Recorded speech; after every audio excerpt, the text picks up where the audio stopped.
Shri Lakshmi Tirumala agencies Darsi ప్రాంతంలో మొట్టమొదటి central government licensed బాణసంచా shop. మా వద్ద అన్ని రకములైన బాణసంచా సామాగ్రి హోల్సేల్ రేట్లకి లభించును. 365 రోజులు బాణసంచా సామాగ్రి అమ్మబడును.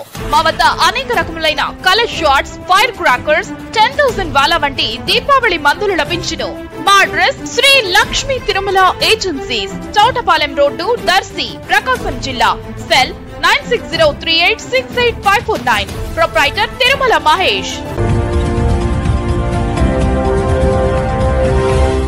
మన దర్శి వార్తలు ప్రేక్షకులకు నమస్కారం. వార్తలు సమర్పిస్తున్నది మీ గంగిశెట్టి రామస్వామి. దర్శి నియోజకవర్గ TDP incharge doctor Gottipati Lakshmi, doctor Kadiyala Lalitha Sagar శుక్రవారం రాష్ట్ర డీజీపీ ద్వారకా తిరుమలరావును మర్యాదపూర్వకంగా వీరు కలిసి మొక్కను అందజేసి శుభాకాంక్షలు తెలిపారు. దర్శి నియోజకవర్గంలో గడిచిన ఎన్నికల్లో వైసీపీ ఏకపక్ష దాడులు, దౌర్జన్యాలపై ఉన్న పెండింగ్ కేసులపై చర్యలు తీసుకోవాలని, దర్శి నియోజకవర్గంలో సామాన్య ప్రజానికానికి ప్రశాంతమైన జీవితం ఉండే విధంగా లా అండ్ ఆర్డర్ ఉండాలని కోరారు. ఖాళీగా ఉన్న పోస్టులను భర్తీ చేయాలని కోరారు. డీజీపీ సానుకూలంగా స్పందించినట్లుగాను ఈ వివరాలన్నింటినీ డాక్టర్ గొట్టిపాటి లక్ష్మి ఓ ప్రకటనలో తెలిపారు.